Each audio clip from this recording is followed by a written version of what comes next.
Learning IAS अब तैयारी है सबसे आगे।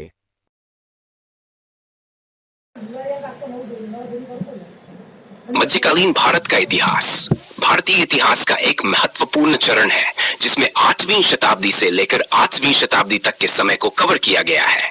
इस काल में भारतीय समाज, राजनीति, संस्कृति और धर्म में गहरे परिवर्तन हुए।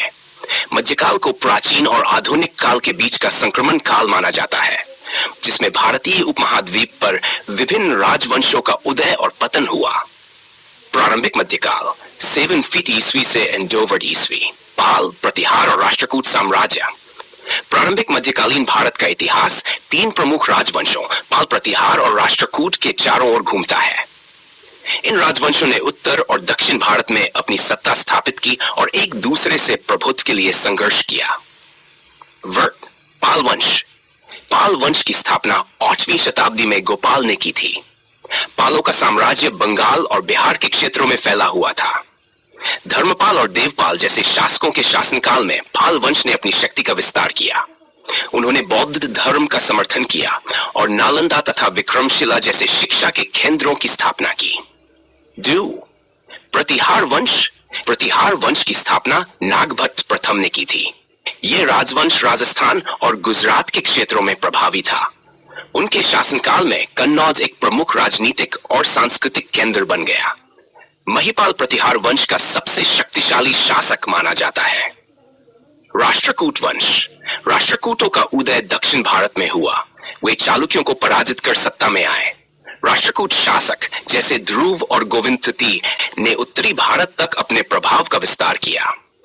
राष्ट्रकूटों ने कला और स्थापत्य में महत्वपूर्ण योगदान दिया, खासकर एलोरा की गुफाओं के निर्माण में।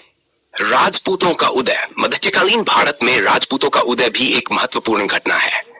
राजपूत वंश जो पश्चिमी और उत्तरी भारत में प्रमुख थे, ने अपने राज्यों की स्थापना की। मौर्य, चौहान, परमार, चालुक्य और सोलंकी जैसे राजपूत वंश इस काल में प्रमुख थे। उन्होंने अपनी स्वतंत्रता की रक्षा के लिए निरंतर संघर्ष किया, विशेष रूप से महमूद गजनी और मोहम्मद गोरी जैसे मुस्लिम आक्रमणकारियों के खिलाफ। मध्यकाल 2 ईस्वी से 49 ईस्वी। दिल्ली सल्तनत का उदय। मध्यकालीन भारत का यह चरण दिल्ली सल्तनत के उदय से जुड़ा है, जो 13वीं शताब्दी से 7वीं शताब्दी तक भारत में मुस्लिम शासन का प्रतीक था। दिल्ली सल्तनत में 5 प्रमुख राजवंश शामिल थे: गुलाम वंश, खिलजी वंश, तुगलक वंश, सैयद वंश और लोदी वंश। 1. गुलाम वंश। गुलाम वंश की स्थापना कुतुबुद्दीन ऐबक ने की थी, जो मोहम्मद गोरी के एक गुलाम थे। कुतुबुद्दीन के बाद इल्तुतमिश और रजिया सुल्तान जैसे शासकों ने सल्तनत को संगठित किया। खिलजी वंश। अलाउद्दीन खिलजी इस वंश का सबसे प्रमुख शासक था। उसने मंगोल आक्रमणों को विफल किया और दक्षिण भारत में अपनी विजय को आगे बढ़ाया। खिलजी वंश के शासनकाल में सल्तनत का क्षेत्र काफी विस्तृत हो गया था।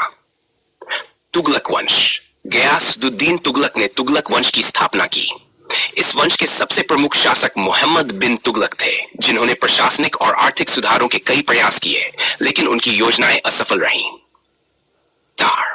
सैयद और लोदी वंश। सैयद वंश और लोदी वंश ने दिल्ली सल्तनत के अंतिम चरण में शासन किया।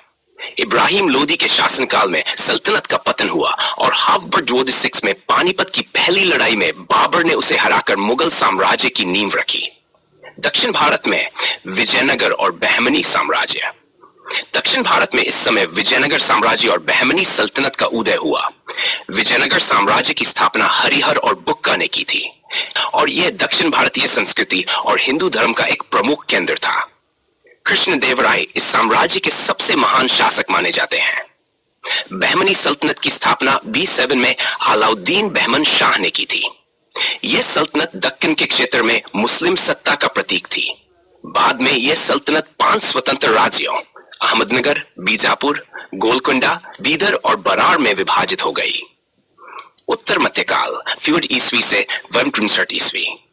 मुगल साम्राज्य का उदय। 7वीं शताब्दी में भारत में मुगल साम्राज्य का उदय हुआ, जिसने अगले 10 वर्षों तक भारतीय उपमहाद्वीप पर शासन किया।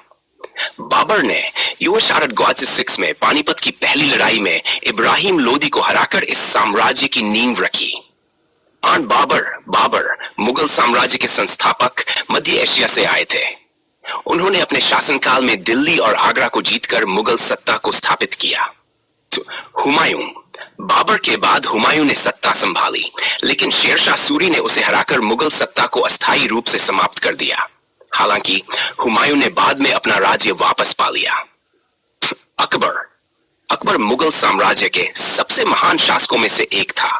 उसने धार्मिक सहिष्णुता की नीति अपनाई और प्रशासनिक सुधारों के माध्यम से साम्राज्य को संगठित किया। अकबर के शासनकाल में मुगल साम्राज्य अपनी चरम सीमा पर पहुंच गया। जहांगीर और शाहजहां। अकबर के बाद जहांगीर और शाहजहां ने सत्ता संभाली। शाहजहां के शासनकाल में मुगल स्थापत्य कला का विकास हुआ, जिसमें ताजमहल का निर्माण विशेष रूप से उल्लेखनीय है।